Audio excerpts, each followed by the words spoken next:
आपण पाहताय महाधुरळा।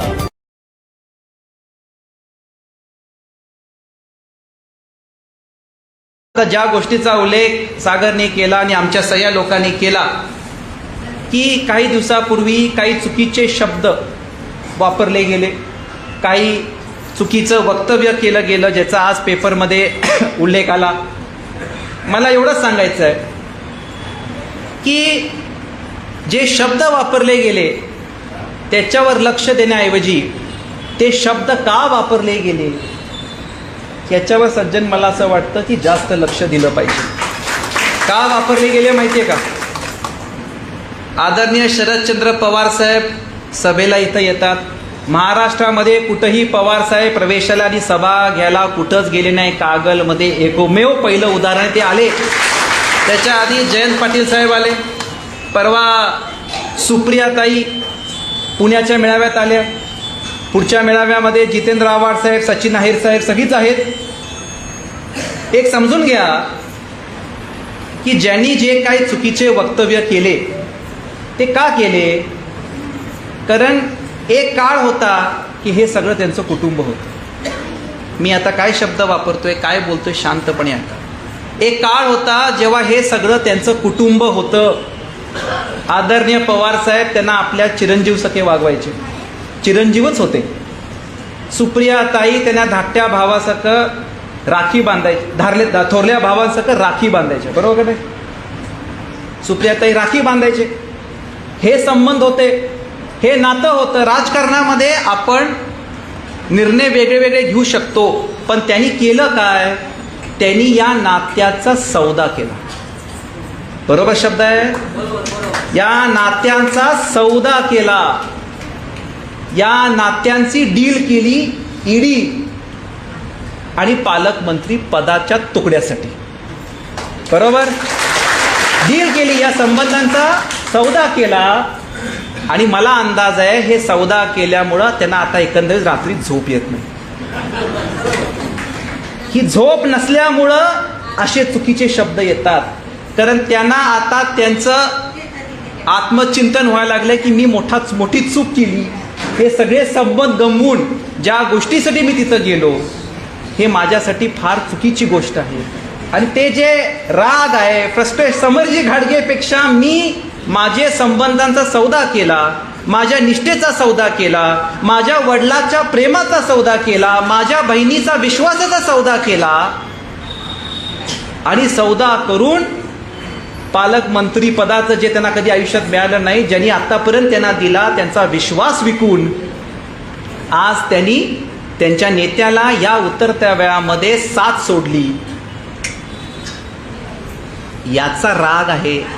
आणि मला एखादा 100% अंदाज आहे की यामुळं त्यांना आता आयुष्यामध्ये झोपच लागत नाही। मला त्यांनी ते वक्तव्य केल्याबद्दल कुठला राग नाही आहे, मला कीव येते आज त्यांच्याकडे ही परिस्थिती बघून। मला दया येते की अशा व्यक्तीची अशी अवस्था होऊ शकते। पण मी एक सांगू तुम्हाला, प्रत्येक गोष्टीची एक सीमा असते आणि ती सीमा आता ओलांडलेली आहे। आणि आता येत्या काळामध्ये कागलचे हेच स्वाभिमानी जनता प्रत्येक व्यक्तीला ज्यांनी ही सीमा ओलांडली आहे त्यांची जागा झाकून देणार, याची मला पूर्णपणे खात्री आहे। काय बोललं गेलं आदरणीय पवार साहेबांच्या सभेनंतर की एका अल्पसंख्याक व्यक्ती, सॉरी सर्वसामान्य, अल्पसंख्य सर्वसामान्य, बरोबर हा इलेक्शन नंतर शोधू आपण ते 100%। सर्वसामान्य व्यक्तीला पवार साहेब का मागे लागले? मला हे वक्तव्य केल्यानंतर एकच विषय आहे, तुम्ही राजकारणामध्ये ठीक आहे आपण निर्णय घेतो, पण आपल्या वडिलाला असं जातीवाद असायचा आरोप हे करणं योग्य आहे का? स्वर्गीय राजेसाहेबांना सोडल्यानंतर हे राम मंदिरच्या काळामध्ये तुम्ही TV मध्ये इंटरव्ह्यू देता की स्वर्गीय राजेसाहेब कोणाला संबोधित करताय बघा, ज्यांनी तुम्हाला राजकारणामध्ये निर्माण केलं, बरोबर। राजेसाहेब माझ्याकडे आले, ऐका महिलांनो, मला म्हटले माझ्याकडे पैसे नाहीत, माझ्याकडे फक्त 15,000 रुपये, म्हणजे काय बोलतो आपण राजेसाहेबांच्या बद्दल त्याचा भान ठेवला पाहिजे. माझ्याकडे फक्त 15,000 रुपये आहेत.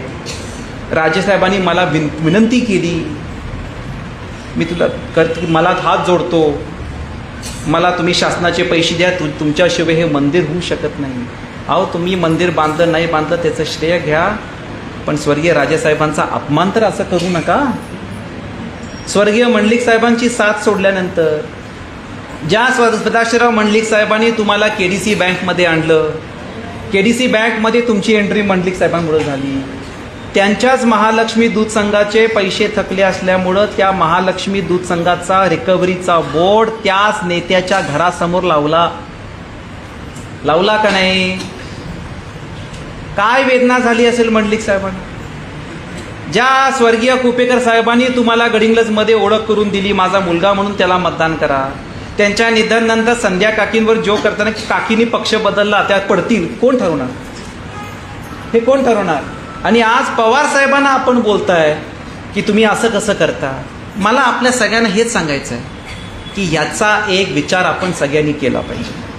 पुढच्या काळामध्ये बऱ्याच टीका टिप्पणी होतील, पण मी तुम्हाला आज सांगतो की या गोष्टीकडे आपण बघताना की कागल गडिंग्लज उत्तूर विधानसभानी आत्ता हा निर्णय घेतला पाहिजे की ज्या लोकांनी आपली निष्ठा विकली, ज्या लोकांनी आपला स्वाभिमान विकला आणि ज्या लोकांनी ईडी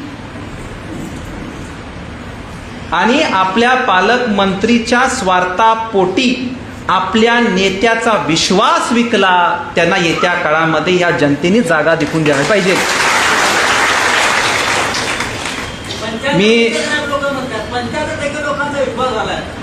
आणि त्यासाठी आपल्या सगळ्यांना माझी विनंती की येत्या काळामध्ये आपल्या सगळ्यांचा आशीर्वाद या समरजी घाडगेच्या पाठीशी असू दे.